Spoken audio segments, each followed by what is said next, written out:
Hello, and thank you for joining us today. My name is Scott Kern, and I'm going to be walking you through the HydrantID Account Certificate Manager.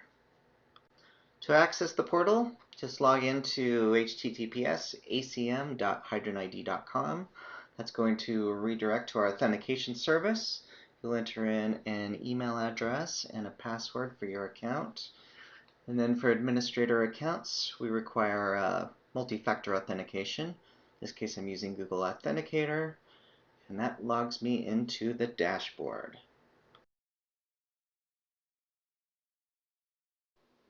The dashboard is designed to give you a quick overview of certificates that have been issued by your organization. The graph is built a couple of different ways here. You get to choose the time span, showing the past 3 months, showing the past week. Go back to that past month. You can also change the time period by day or by week. And then you can change the type of graph that's selected as well.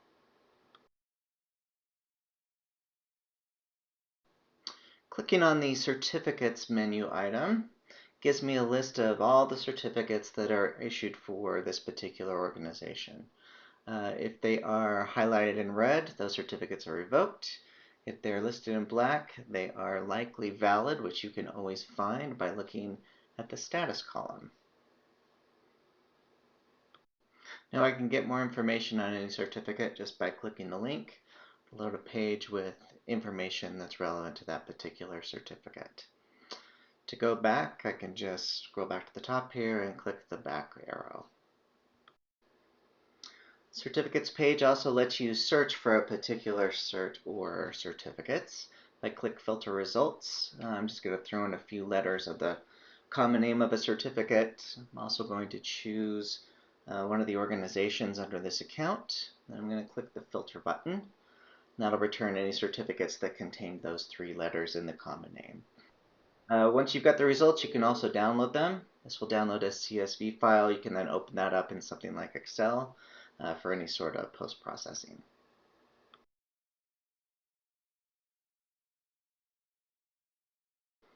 Moving to the Certificate Authorities link, this shows you each of the root and issuing CAs that are available under your account. For example, here I have the HydrantID Server CA01. This is a trusted SSL issuer issued by the IdenTrust Commercial Root CA1. Also got a second one here, which is one of our private internal host names dedicated issuing CAs. You can always grab a copy of the certificate here. You can see details on both the ICA and the issuer, things like not before date, the expiration date, and the DNs.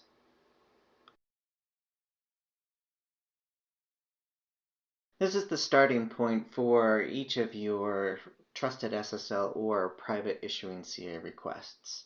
So step 1 is just to select an organization under your account, select the type of certificate that you want to issue, and then paste in the certificate signing request. When you're ready, click the Parse CSR button. So the system will take the contents of the certificate signing request and populate the appropriate certificate fields with that. So it'll take the common name field. You can go ahead and make changes to that if needed.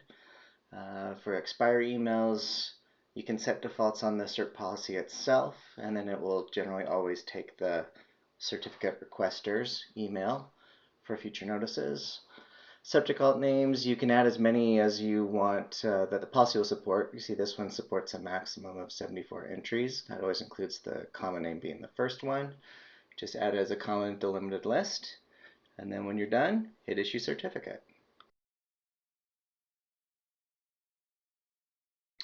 The signed certificate will be returned to the system and displayed on screen for you. It'll show you common name, serial number, not before, not after, the DN.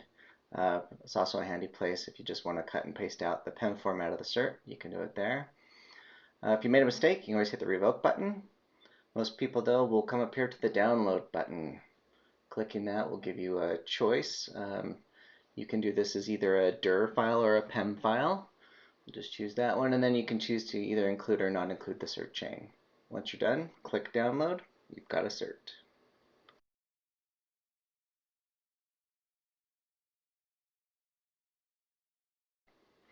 The request queue will show any certificates from administrators in your organization that only have request certificate privileges.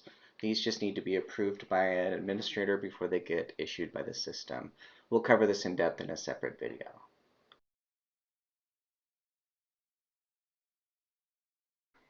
Taking a look at the users menu, first we can see everybody that's been added into the system.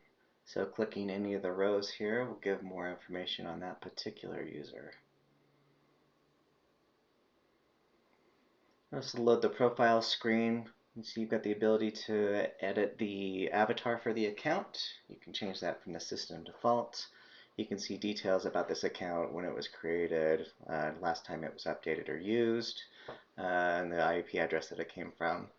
Multi-factor authentication can also be controlled here depending on the type of account. This may or may not be able to be disabled. To invite a new administrator or requester to the system, just click the invite button. You fill out their first name, their last name, their email address. Choose your account, and that will show all the roles available for the account level. If you select an organization underneath your account, that will just show the roles available for that specific organization. So once you've picked the role that you would like to invite the user for, just click the invite button.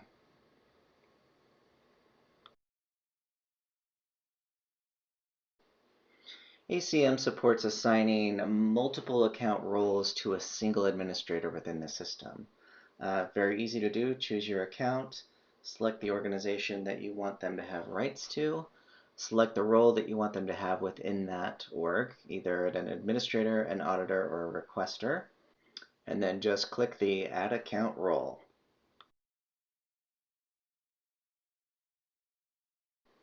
In the events section, this is all the events associated with the user that you're viewing. You can always click the Filter Results button as well and look for specific events or specific date ranges.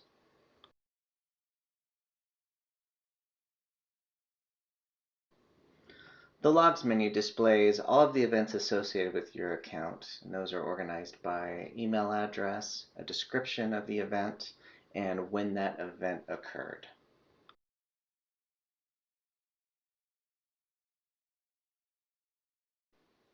Similar to what you saw on the certificate screen, you have the ability to filter the logs to look for specific events or descriptions or events created from a particular user of the account.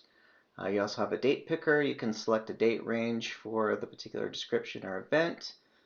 Hit that filter button, and that will create a customized list of events for you. Once you have that, you can just simply click the Download Filtered Logs button. That will download a copy in CSV format to your system, which you can then open in Excel.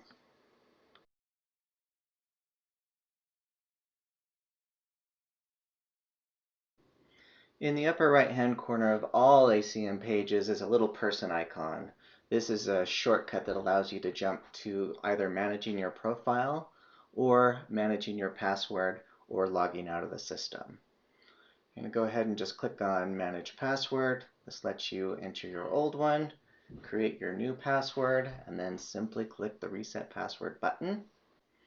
The other shortcut available is logging out of the system. Click the red Logout button, and that will close your MFA session. Well, thank you very much for joining us today. If you have any questions, you can email me at scott@hydrantid.com. If you have any general questions or want to know more about our PK as a service, just hit the big orange Contact Us button on our website. You can either call us over the phone or just fill out the contact form. We'll get right back to you. If you'd like to schedule a call with our team to get more information, just click the Schedule a Call button. Thank you again.